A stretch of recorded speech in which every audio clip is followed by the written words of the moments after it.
Who's going fishing Sunday? I am. Let's go. Let's go. I am. I'm in. What week? Can you put that cat down? Yeah. The cat's in. I was trying to be a Bond villain. I apologize. Yeah. It's warm by this fire, Buck. We're not even in the fire. We need to jump in the current. We got to cool off in the current. I just want everyone to know. I mean, we say it all the time. You have 7 best friends when you tune into us every week. And it's wild because we used to say that, but now it's so real. And it was just a real existential morning, guys. Got all existential. Did you short drift them? Well, That's a yes.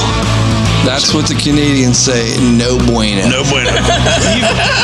If there is a traditional Canadian saying, no bueno. And we are back. This is the Rutten River Pursuits podcast, and we are in the current.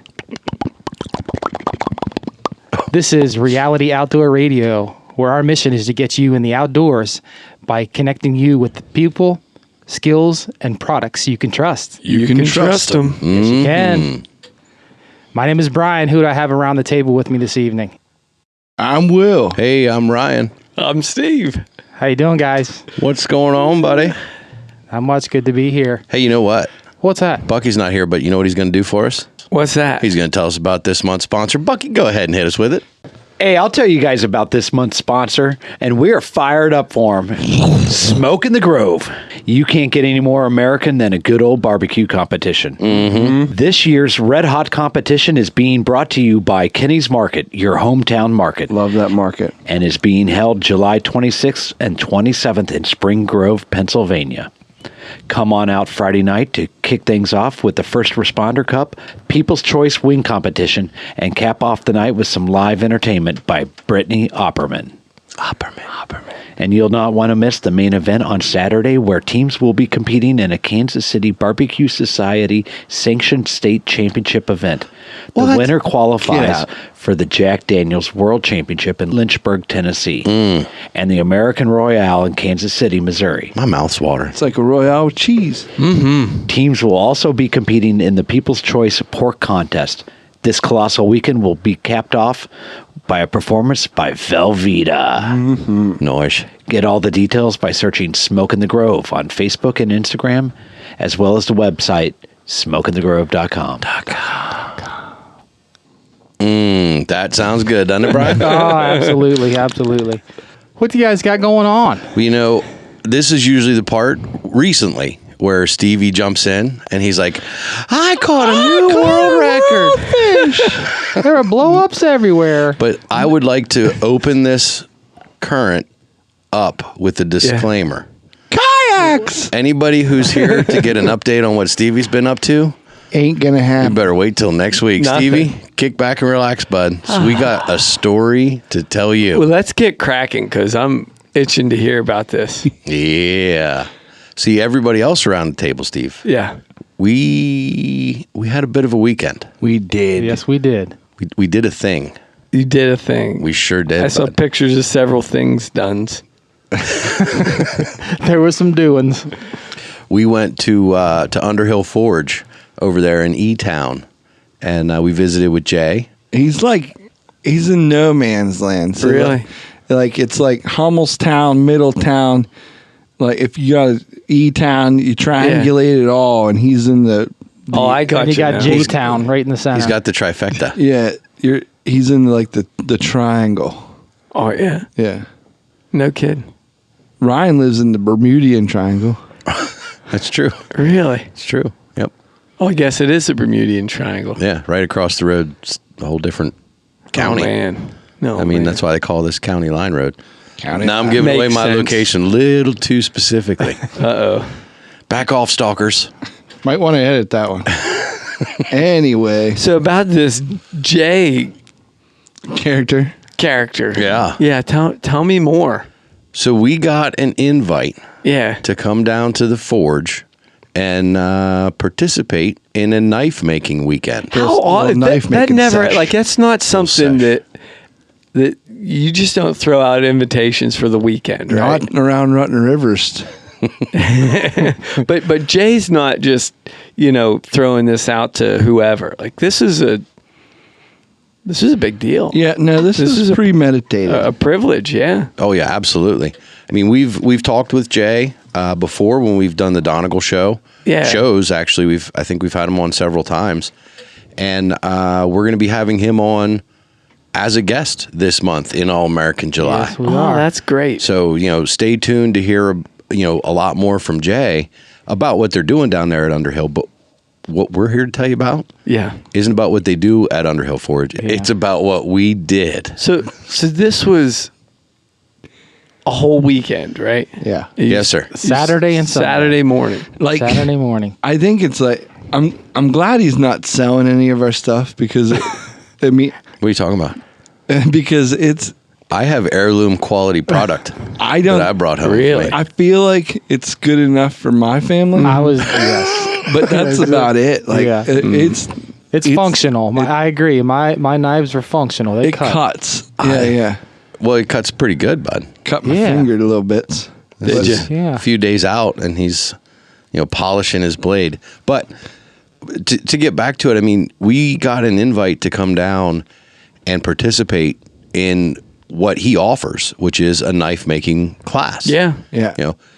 I think what we have done, and hopefully I'm not speaking out of school here, but what we did was we were sort of a trial run for him about potentially adding a third style of knife. Yes. Okay. Right now, his weekend knife classes, you get 2 knives out of that. And we were sort of a trial run for adding this third knife. And I think that's the one I want to talk about first. Is those fillet knives Do tell. that we made. Like, how do you start? Like, when you say, I want to make a fillet knife. That's step one. How does that? Okay, so we got that down, but like, Right. where do you go from there? Do another knife. And then another knife. Is there any planning? Yeah. Is there you just grab it and start cutting and forging and sawing? And, And that's the reason why I There's want to. 3 ways. Right. yeah. All right. And we got to do all 3 in that weekend. We did 3 in the week. I'm sure there's more than, I'm not going to overgeneralize. I don't know anything about blacksmithing. So all the blacksmiths, don't be writing me, telling me how Take bad. it easy. Yeah. We're rookies. You don't know nothing, Will. But as far as we know, there was 3 ways to make a knife. We made knives 3 ways Okay. to Sunday. And 3 ways to Sunday. through Sunday. through Sunday. That's a new book he's going to be writing. 3 knives through Sunday. Yes. So one was our fillet knife, and what we did was we had a piece of paper, and Jay, just out of nowhere, we all appears these papers and some pencils, and he said, "Draw a knife." Yeah. That's it. Yeah.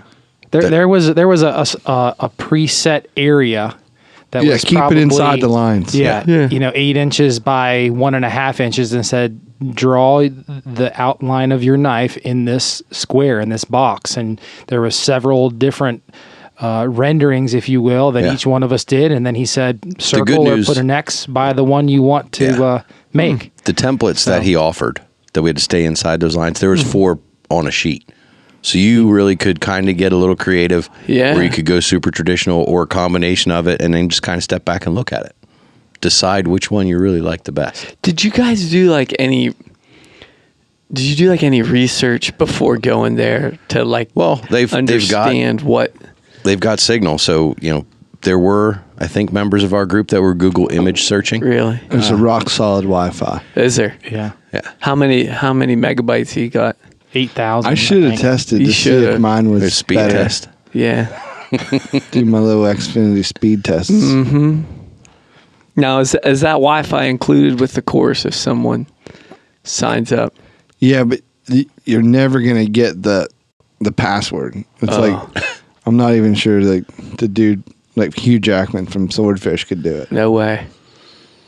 So He has to tell you because with these fillet knives, He gave us the guest. those of you that are listening that are familiar with knives, I'm sure everybody's knows or understands the difference between just like a regular camp knife or a butcher knife or a fillet knife. Like a fillet knife is a very specific thing, right? Very flexible blade, right? What he did with our renderings that we made, the drawings that we selected, he was able to upload this into a little software application. Yeah. Adjust for scaling the size of it to the dimensions that we needed. And is it a CNC machine or is it just a plasma cutter or is it both? It's both. It's a CNC machine that uses a plasma cutter to cut out the design of your I was knife. never really sure how to refer to it. So it's a CNC machine, and basically he runs it through some software, and was it an 1/8 of an inch thick sheet? I can't remember. Something thin. It's a thin sheet of steel that has some sort of nickel properties to it, which will allow, once tempered properly, which we'll talk about what that means in a minute now that we know, once tempered properly will allow it to remain flexible yet strong. So sends it through the software and pushes the start button. Actually, I think Brian got to press the start button I did. on the first round. Really? Green button. Oh, I'd have fought you for that. It said make a knife, and I pushed it. So this isn't your grandfather's forge then? This He thing? put it in the Mr. Knife machine. Version Mr. Knife. version 1, definitely not your pappy's forge. Yeah. Right. You didn't go out finding a lawnmower blade somewhere and take a Sharpie and No. sketch it on the lawnmower blade and then cut it out with a No. hacksaw. Nine. Not for the fillet knife. Okay. But that wasn't it. It wasn't just push a button and there's a knife. There's a rough cut of the piece of metal that is a rendering of your knife. So there was a lot of Plasma work. leaves some Slag edges, and yeah. absolutely. So there's a lot of work to proceed that had to take place to make the knife. So you got your blade. Now, so you kind of have to know what you want the handle, how long the handle to look Right. at that point as well. So you have the blade, and then what's that part that Tang. the tang? Yes, sir. The blade and the That's what tang. we used to drink back in the trailer yeah. park. Yeah, whatever the Giant Eagle brand of tang was. Okay, so you have your blade and your tang. Right. All You- cut out. together. And basically, we clean it up. You use belt sanders to clean up the edges and get the roughness out of that. And you work the blade to basically clean it. And then we have to go through a tempering process, which is in ceramic forge, I think. It's is what that one is. oven. It bakes. Basically, a giant. It's a Probably about the size of a 5-gallon bucket. Yeah. That is, There's a lot that's of science. horizontal. it's a it- pizza oven on some serious steroids. Yeah. Is it like gas fired or It was propane. electric? That one's propane. Yeah, it was propane. It's like oven growth hormone. Is it? Oh man. OGH. OGH. So is the edge on the knife at this point? No. So We a couple times during the process, we were eager to put blades on. Yeah. Put I'd the be like, edge yeah, on. let's Put the edge edge on it. this here, There's bud. so much work to do before you put the I got the this edge chunk on. of steel here. I want to edge it. So not only is it hot, but we want to put a sharp edge on it. Yeah. It's Let's do this edge work. Yeah. and none of us needed digits. So you temper it. So you heat it up and then cool it down like in oil or water or something No, like that? the tempering process is heating it up and letting it cool slowly. So you're And we have to do that, 3 or 4 times, Yeah. and then it goes into a quench. yeah. So it's super hot, 1,400 degrees, whatever glowing orange is. 17, 14, Something like whatever. that. Yeah, Pretty we hot. don't know nothing. Super, super hot. 1492, I think it was. You probably should at least use gloves, minimum. Yeah. Don't to quote pick it us. Or like a pair of vice Right. grips. Yeah. We are not Tongs, not blacksmiths. Use the tongs, grab it by the tang, Yeah. and then you dip it. Dip it in what? That's a oil. Okay. I can't recall. It's some kind of special oil, though, that has a really, really low flash point. 10W30. It's very expensive. Probably 10W30. It is expensive, Will. It's so expensive that when you hold it like you dip, take it out, you got to kind of let it drip for a little bit because you really feel bad Okay. wasting it. Really? Yeah, So you it's- want to leave it in there. Not 10W30 then. Unless maybe it's Castrol 10 because that's It could on be. the pricey side. Valvoline. Valvoline. The good stuff. But yeah, after it's quenched, then it goes into, what's that little oven? It was a little oven. There's a little tiny oven. Little oven. So I don't exactly know what it does, but like when you forge something, you grind on it, you move metal different places, you really disrupt the integrity of the metal. Yeah. You're heating it different places. It's thinner in different places, so it's certain parts will heat up faster than other parts, and then what you have to do is you bake it over time for whatever temperature times time divided by not Patience. so much temperature. And I think it's based on the type of metal that you're working as well. Each metal has to have different So much temperatures. science. They change different states. And Jay knew all that stuff. He just knew that this was this steel and this 1060-90 AB, and like put it in and wait 38 minutes at 480. You're probably talking over a lot of people's heads. Wow. Yeah. I mean, I learned a lot up there. It This sounds weekend. like it. Yeah. That's impressive. I did not retain So any of that. you quench it and then you put it in this other little oven to do whatever it's doing. Basically, to continue to bring it down to temperature, but at an so you're extremely slow rate. Yeah. slow. If it's And you're evening out the molecules. And that's what it somehow. is. The molecules that are all going crazy because we were just grinding, sanding, and doing this, doing that. Heating, cooling. Everything's going nuts. This is tempering it, which will allow it to now. so even the temperature, the metal's so hot that even just being exposed to the air temperature will quench it Yeah, it would. in some respects. Yeah. So you have to It warm it, needs up to slowly yeah. come back to cool. The funny part is Yeah. like as much as there is a ton of heat, there's still a very tactile presence in this metal making. Like a lot of it has to come down to a temperature that's tolerable Really? for your hand. You know, okay. so like there's 5-10 times where Jay I'd was like to point out for your hand, like not Jay's hand. Yeah. Jay's hands are special. I can imagine. He gave us that warning. they're oven mitts. Yeah. He gave us the After warning years of- early on. He said, you need to assume that everything in the shop is hot. Even if I hand it to you with my bare hand, just assume that it's hot. Really? He wasn't lying. No, There were but- several times he was like, He picked up something, something. and I went to grab it after he laid it down, and I almost dropped it because it was so hot. And I'm like, how the heck did he hold that? Yeah. I mean, he's just David I guess, conditioned. Copperfield. He's been doing this a while, right? Yeah. And I do remember, speaking of hands, as to piggyback on that, is we did everything without gloves because as we're sharpening the knives and sanding them, we needed to be aware of that temperature. He said, if it gets too hot for you to hold, you have to go over to a bucket and dunk it in water to bring the temperature down. Otherwise, if you you'll ruin overheat that. it, Yeah, you'll ruin that temper You'll or start that all over. condition Yeah, that it's so- in. So everything that we did was bare hands, had no gloves. So and that was by purpose, like you said. Very Yeah. impressive. yeah. So it's done in the second tempering oven, whatever we call that. Yeah. It's to the temperature where it needs to be. Now do you put an edge on it? No. No. It wasn't until day 2 You at don't- like the 7th hour. Here's the thing. Wow. Yeah. Like we could have went and started the trucks because it was time to pull out and leave. Really? That's when it's time to put an edge on. I not even now. I bought a wax of sandpapers Yeah. to do some polishings.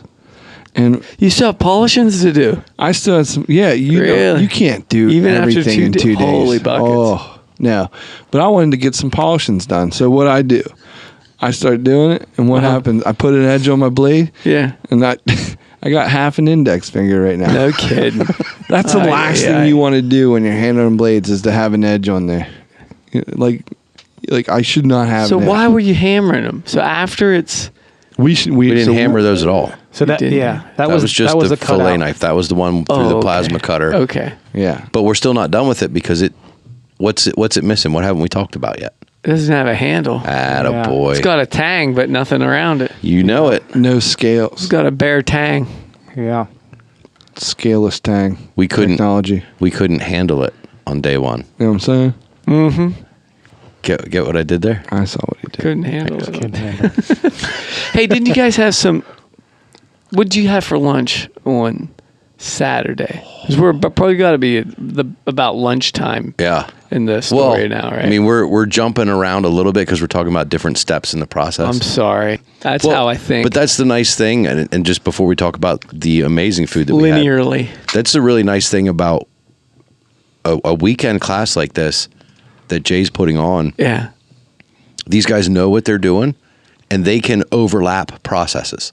If you just, from start to finish, go to make a knife, it's going to take you the weekend to do a knife. Yeah.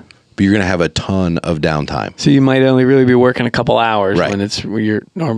But instead of making a knife in a weekend, you change that to 2 or potentially a third knife. Mm-hmm. Now you're busy all the time because while this is cooling, you can go work on that. Jay has a apprentice there, right? Is that what he? Oh, Mac. Mac. He's not an apprentice anymore. He's an instructor. He's a full Mac blood Noonan. instructor. Yep.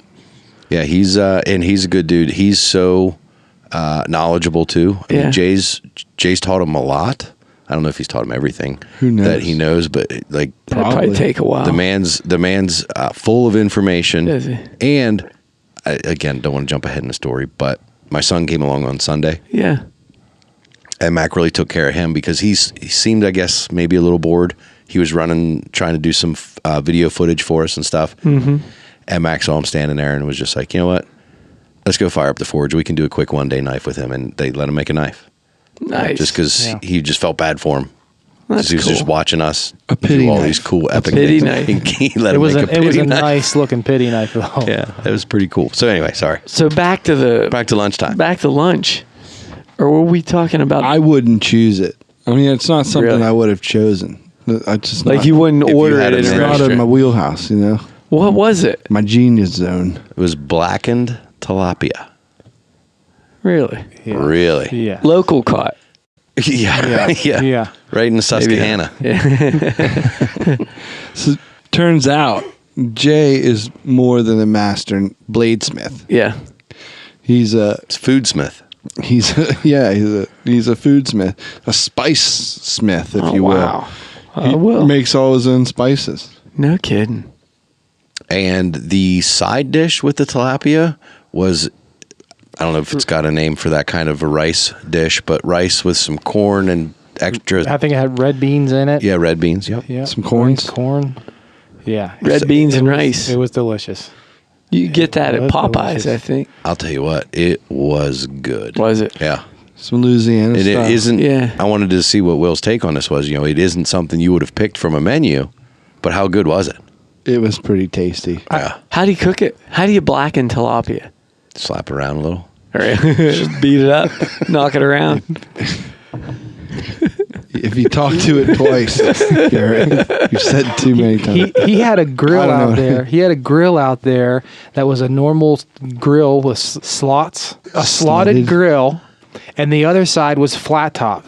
Yeah. He mixed and matched where he put the food depending on the preparation time that it was. The So, preparation. yeah, I don't know how It's he all did in it, the but when he said, "Hey, lunch is ready," and I came out and Okay. there was a whack of tilapia and some rice and I have to some think seasons. that we afforded him a lot of opportunity to get things done outside of what he would normally be doing as an instructor for a normal weekend class. I think we're advanced. You think so? Student, I'm pretty sure. What would he say? I don't know. I We'll don't have want to to- ask him. I'm sure going he'd with say my the vision same. right now, Yeah. Steve. I'm going Yeah. with my vision. I think you guys are advanced. I think what was there was enough work to go around that you kind of set us in motion and back to the knife making. Yeah. I got to see something that was pretty incredible. Like there was a lot of focus, and these guys love on knives like I've never seen. Yeah. Knives. Yeah. They like just painstakingly sculpt a knife. That's cool. With grinders and Yeah. hammers and it was just inspiring. And I didn't like Bucky. I had no clue. Like I couldn't see his vision, and I'm not trying to either. Like you get inside Bucky's head, that's Yeah. you know. Take it easy. That's more than a weekend class. There's no getting out. But that's the thing. Is More like, in the weekend. I honestly, he made some pretty radical. You're not going to find a Bucky blade in a Walmart. That's what I'm. Right. Right. And so they're But not. they have a purpose too. He had tons of thought, and it's just, I don't know why I'm so impressed, but I am. Like, and I was like, what's that divot? What's that for? What's this? And like, he just stuck to it, and didn't, take a lot of advice or anything like which leads us to the next knife that we made was that I want to talk about anyway was the material removal knife. Is that the right way to say it? Yeah. So you're looking at more of a billet of steel. It's a longer, thicker than what we cut the fillet knives out of. Okay. Piece of steel. It's a hair thinner than your cell phone. It's just like it's. I have the thinnest cell phone on the market with the widest screen and the best cameras. So don't use my cell phone as a measuring tool. As a measuring tool, yeah. It's not unlike your It's not much thicker than what Mr. Pikarowski's So holding up maybe an there eighth right of an now. inch. And it's rectangular. Okay. Right? So on that one, you really do, again, you sort of draw it on there.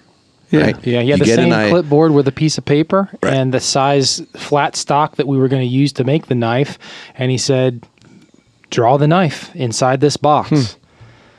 Yep. And then you just draw it on the steel. you take the piece of steel, On the steel. set it over top, and then put marks as you continue your lines outside of the box that you drew the knife in.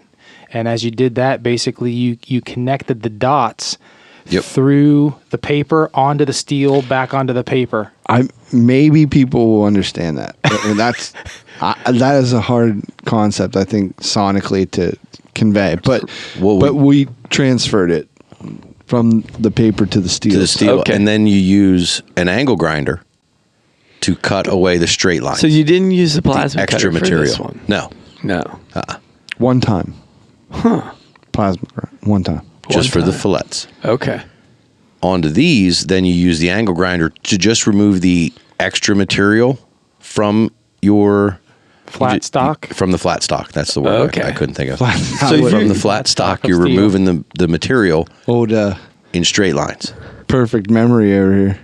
Man. Now you've got a very What's it called? Total Recalls. Oh, total recalls. I think it was 1090. that was 1095 steel. I know that. 1095. Okay. Yeah. Good. That one I did Got it. remember. So once you've used the angle grinder to get all of the straight edges of excess material removed, then it's onto the bandsaws Grind time. to grind away. Grind. So you're and really get things done. the closer it is to the actual shape of the flat stock, the faster you can make them, the easier it is. So I'd probably just knock the edges off and call it. Knock the corners off and say, here, Let's put an edge sharpen on it. it. let's do this. Get this edge going. Right. So again, using the idea of having a vision, and we drew it Yeah. out on paper, and everybody kind of knows Just what they a want. square knife. What I found, Rectangle. what I found happening is as I started into the grinding process and really getting the shape down, my vision was continuing to change. Was it? Maybe there are those that would say it's because I screwed it up and I had to rethink it. Meh. They'd be wrong. Some would say that. I'd say that my vision changed. I would say as long as you have steel, you have the opportunity to make a different knife. Like, you can keep screwing it up as much as you want. That should be on Yeah. a T-shirt. But you can, as long, it's just going to be an opportunity to make it look a little bit different. But that was the cool part, and I think I prefer that. Now I'm a lot lazier than a lot of other men. A lot lazier. I like that because I can get really, really close to my original design whenever you just draw it out and grind it. Yeah. You know what I mean? I think that was what I loved about that process, is that I have a knife that actually looks like my original thought process. So after you have your basic shape, is it the same process of forging and Well, tempering. for that knife, it was pretty similar to what we did with the fillet knife, where again we had to get that temper done, so we had to heat it up, cool it down, heat it up, cool it down, heat it up, quench it. Did that take a little longer since this was a thicker knife, or was it about as hot as that little ceramic oven is? Not much Not longer. all. Maybe 4 minutes, 5 minutes, and it was glowing.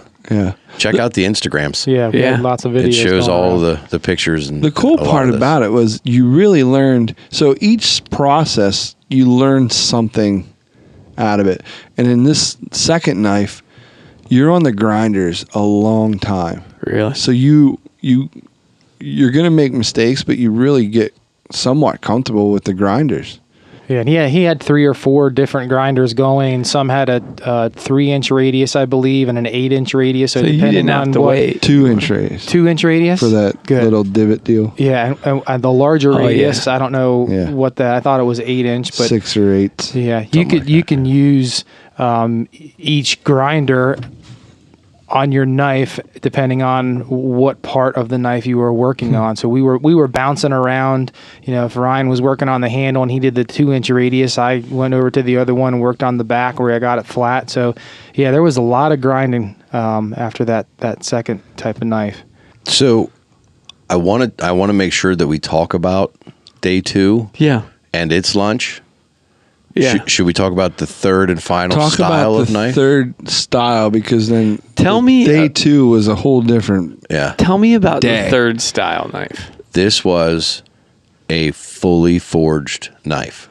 So wait, so what would I have used? What do you mean? You say it's a material removal knife. Like, what's the practice? It's The a- second knife. Not a removal, more of a moval. Well, on the third knife is a moval, but the second knife. What the would I removal, use if- that for? You Oh, can I use it for didn't- anything now that's been tempered properly. Well- I could take that knife; it's a full tang. I can baton it to split wood. You can use that Okay. knife for anything. So- It's fully hardened But and functional.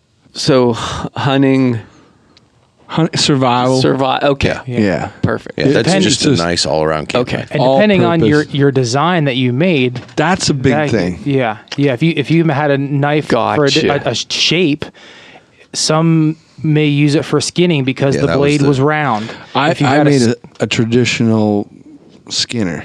Did you put a hook on it? I didn't do a gut hook. We thought we might have one at Really? one point, but we didn't. So you want to kind of have an idea for what you want to use these Yes, for. absolutely. And he did have drawings, and we did Okay. take a couple minutes and look up some things. I'm not and he gonna- showed you different point That helps styles. me a lot. I'm not one to toot my horns. Toot, but, toot. but I had Jay and Andrew Spittle look at my skinning knife, and both were like, man, that's going to do some works. That's going to do some skinnings. Yeah. You ready to skin Grizz? I can skin grizz. So, but number 3 was truly a fully forged knife. We took a rectangular piece of flat stock, different kind of steel, Okay. 1075, whatever it is. I'm not entirely sure. I don't want to get Probably the numbers wrong. 1070. But that's what I was thinking. It's just a nice rectangle, and you put it into the coal forge, and you wait for it to get glowing orange, and you pull it out, and you go over to the anvil, and you go, Ting, ting, ting, ting. So when you Ding, say ding. fully forged, this means you didn't, you weren't cutting a rough shape out or No. cutting or grinding a rough shape out before. no, sir. Oh, this, We were hammering the this rough shape sounds out. like Yeah, fun. we hammered one Okay. out. The shape was made with a hammer and anvil. Man, Yeah. And keep that's it, a lot of work. Keep in mind, again, I bet. talked about this. We didn't start one and get it to the point where it was ready for a handle Yeah. and then go on to number 2. A lot of this was happening simultaneously, or Overlapping. one step, and they were kind of overlapping Yeah. just to keep us moving and progressing so that we could successfully get 3 knives done in a weekend. Cool. We were pushing our luck as far as time goes. Well, But that process on just banging on the anvil with those hammers is Your pretty arms cool. get sore. If you remember Mine didn't, but back in, I've heard people's in did. December, Yeah. I on a snowy day, I made a knife with Jay. Yeah, I like that knife. Yeah, so that it kind of was a nice little springboard for this weekend, but really there was He too had much a leg up on us. There was too much time in between for me to retain what actually happened on that day. So Yeah. it didn't translate that much. Okay. And the one thing that I got to do this time around that I didn't do last time was work with the coal forge. And it's a very, very dynamic process. Like So actual coal. actual coal. It was very impressive. But so like, not every time that you stick the knife in is it going to heat up to temperature. And so then you got to fiddle with the coal to get the air There's a lot flowing more and so many steps, so many variables. The crazy part for me was watching, like, as you're hammering, you're moving essentially molten metal. You're moving it around. And, they gave us the instruction, you want to keep pushing this out to this point or lay it flat so that, you don't get a bow. And I almost looked like I was making a boomerang at one point. Did it? We fixed it. Sure. We fixed it. But there are, like, you're moving the metal around and you're like, oh, okay, I can kind of see how that's going to be like the blade. Yeah. Like, okay, I'm starting to see that. And then Jay would come out and he would look at it and go, that looks great. Now turn it over completely when it's the temperature and hammer a notch right here on this side. And I'm like, well, that doesn't make any sense. And he goes, well, that's not your blade. I'm like, oh, okay. I had no idea. I'm just moving metal where they told me to move it. So there's no cut line. There's no. This is all in your mind. You make it what it becomes. It finds you. Yeah. Wow. And the thing that was cool about the first time and the second time is that every blade, when you do this process, at least before you become a master at, knife making, it is a snowflake. It's going to look completely different every time. I was just going to say that every single one of us that were forging and hammering was listening to Jay's instruction, and we were basically doing the same all trying thing. to do the same thing. And each one of our knives turned out completely different. And going back to messing up, I actually was standing there talking, and I had my metal in the forge too long, and it actually molted. And, What? Yeah. Caught on fire. Yeah. So I went to pick it out, and a whole section, probably about the size of a quarter, was off of my knife. And I turned to Jay, and I'm like, uh-oh. Sorry, bud. Houston, we got a problem. And he said, well, oh, man, we may have to start over again. And then he's like, well, let me see it. Maybe I can salvage it. He turned around and stuck that thing on the anvil, hit it like 6 or 7 times. Yeah. And it was fixed. I don't know what he did. I don't know how he did it, but he turned around, and it was just like magic. He's a wizard. And he is. And Mac was on the way back inside to get a new piece of steel because he, for all intents and purposes, it was a goner. And that's the knife that I have right here in front of me. That's it. It was basically burnt off at the end. I let it in too long. Yeah. And it burnt the metal off. And he was able to salvage it, and that was, when it finished, it's fully functional. So it's incredible. Cuts our balonies right now. Oh yeah. The feel and the technique of that hammer hitting that steel and knowing where to put the hammer and the angle to hit it, it was incredible. And what Mac did on day 2 with Hunter was, it was crazy because he let him forge a knife where it wasn't a knife that was going to require a handle. It took the tang the full way back, and then it kind of curled around to the back of the handle. You see those a lot at knife shows or anywhere that there's someone selling knives. It's just a full steel knife. And he let him make that. That's cool. So he was actually hammering considerably more than what I did. And when he was complaining about his arm, I was like, I hammered one too. Like, I don't know what you're complaining about. So what are the uses for this fully forged knife?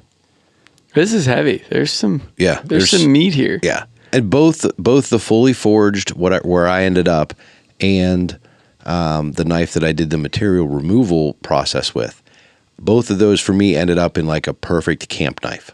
Cool. So I got a full tang knife with a nice 4 to 6 inch blade. It's got the 90-degree spine on the back, so it'll strike a ferrocerium rod really, really well. It'll throw some serious spark. on that. Yeah. But it can also be used because it's a full tang, hardened steel. It will also be able to be used to be baton to split wood. Do you think people take the knife course knowing what they want to do with the knives beforehand? So do you think someone says, I need a hunting knife, I need a new hunting knife, I'm going to go, or I need a new skinning knife or deboning knife or whatever, I'm going to go Probably take a forge class? I think there's some people. Yeah. Yeah. I think that I think you're going to find all types. We've heard, he was talking about a lot of different scenarios along those lines where, some people just saw a TV show or something like that, or just inspired or intrigued by the process.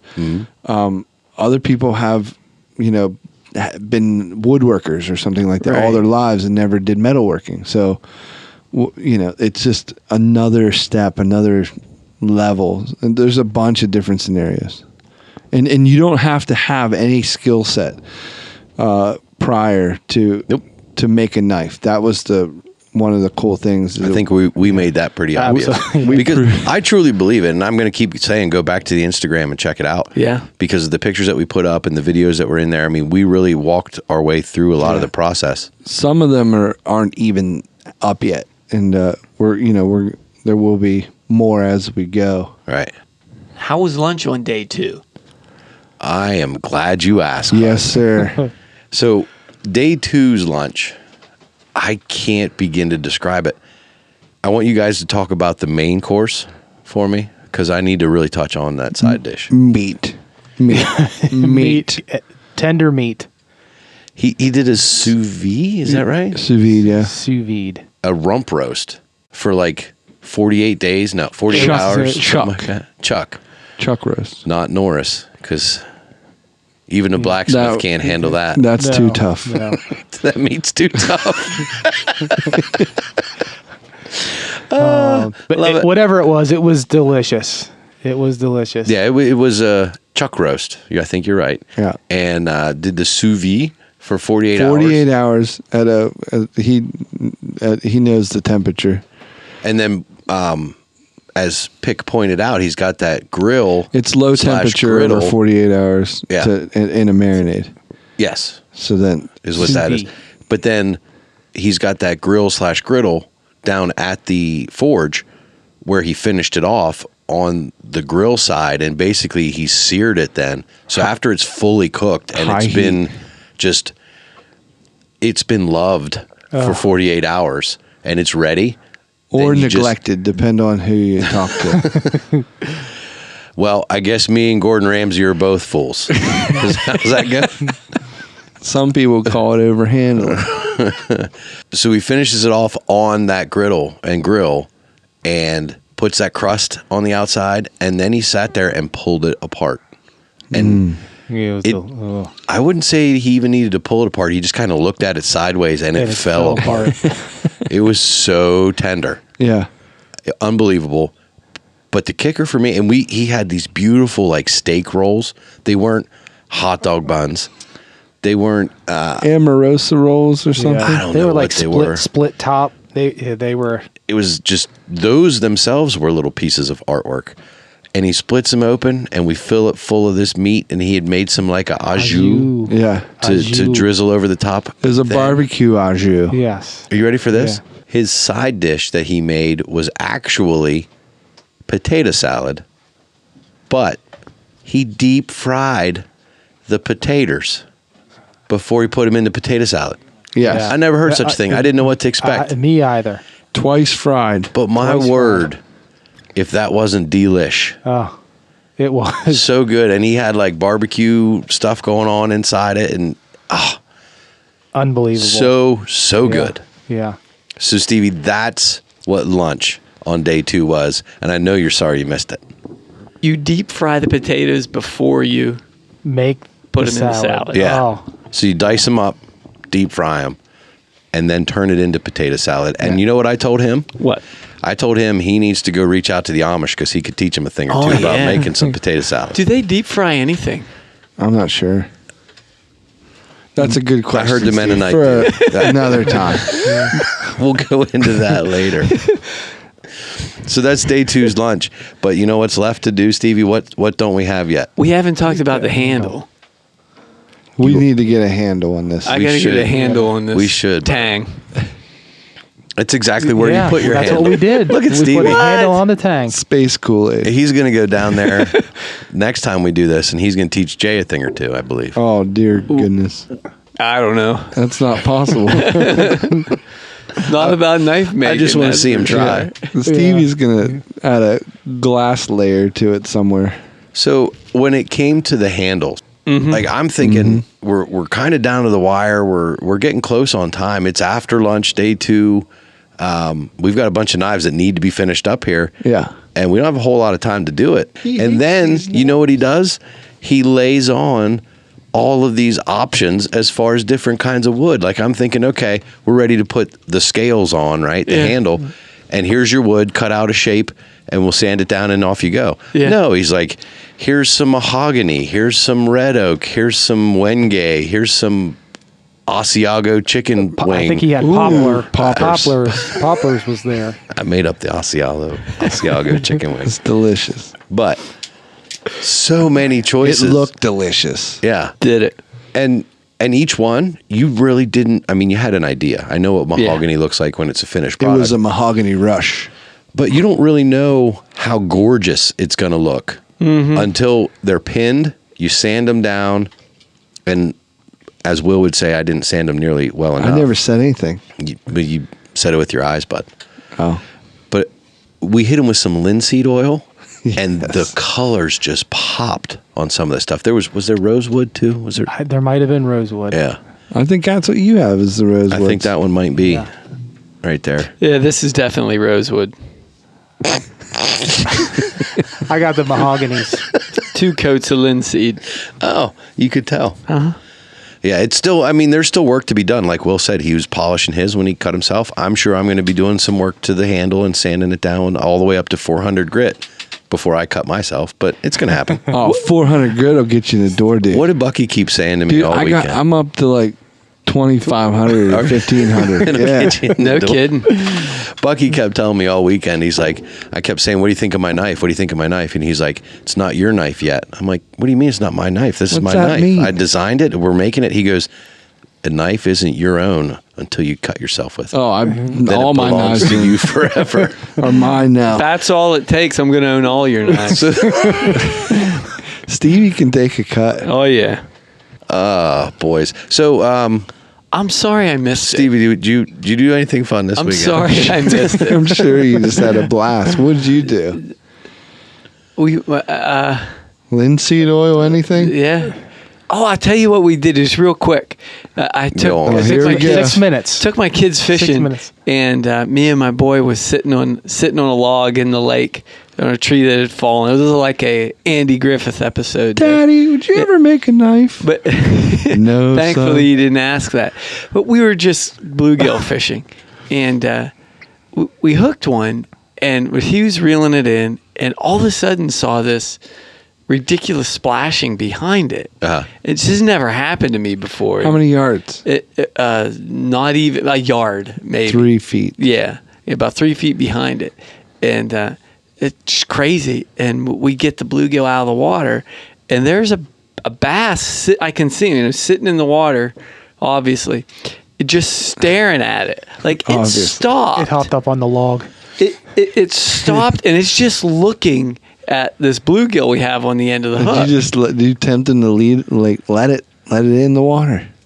So, well, yeah. So, yeah. So we tossed the. Stop it's reeling. just standing Were there. you there? Have you guys ever seen? Has that ever happened to you before? Like that's the first that's ever happened that I had snakes chase them, but not a bass.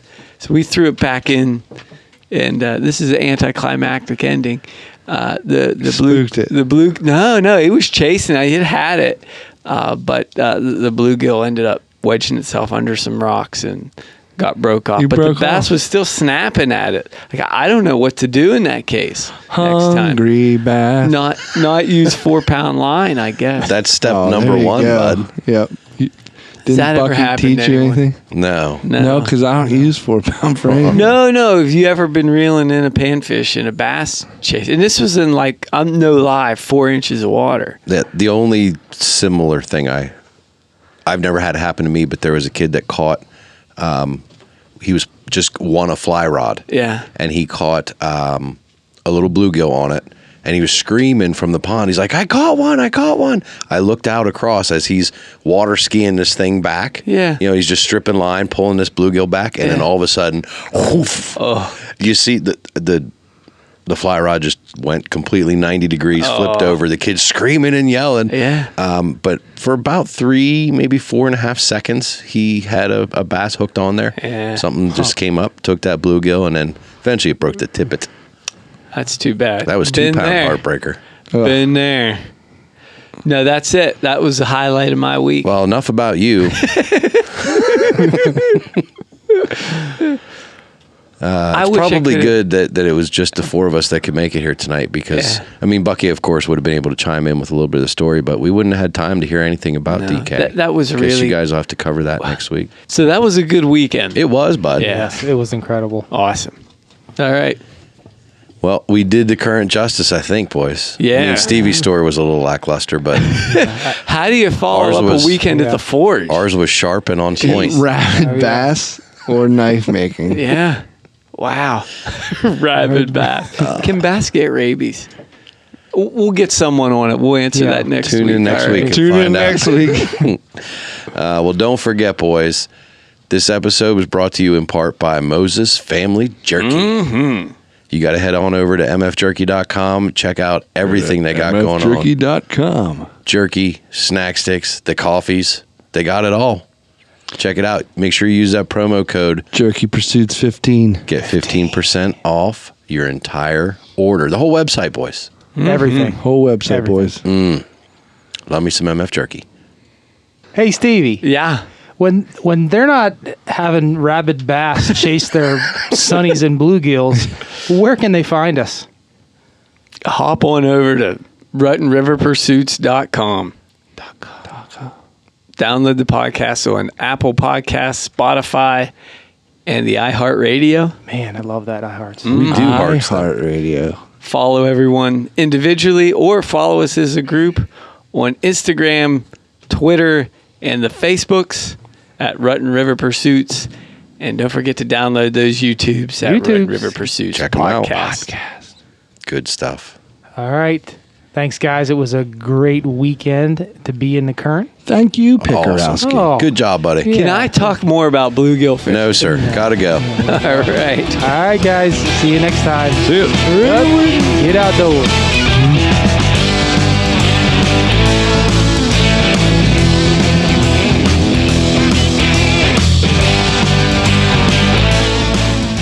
I wanted to see what Will's take on this was. You know, it isn't something you would have picked from a menu, but how good was it? It was pretty tasty. Yeah. How do you cook it? How do you blacken tilapia? Slap around a little. All right. Just beat it up, knock it around. If you talk to it twice, you've said too many times.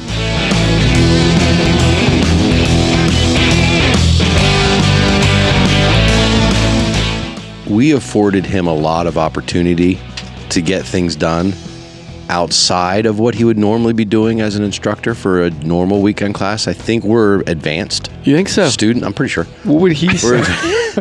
I don't know. I We'll don't have want to to- ask him. I'm sure going he'd with say my the vision same. right now, Yeah. Steve. I'm going Yeah. with my vision. I think you guys are advanced.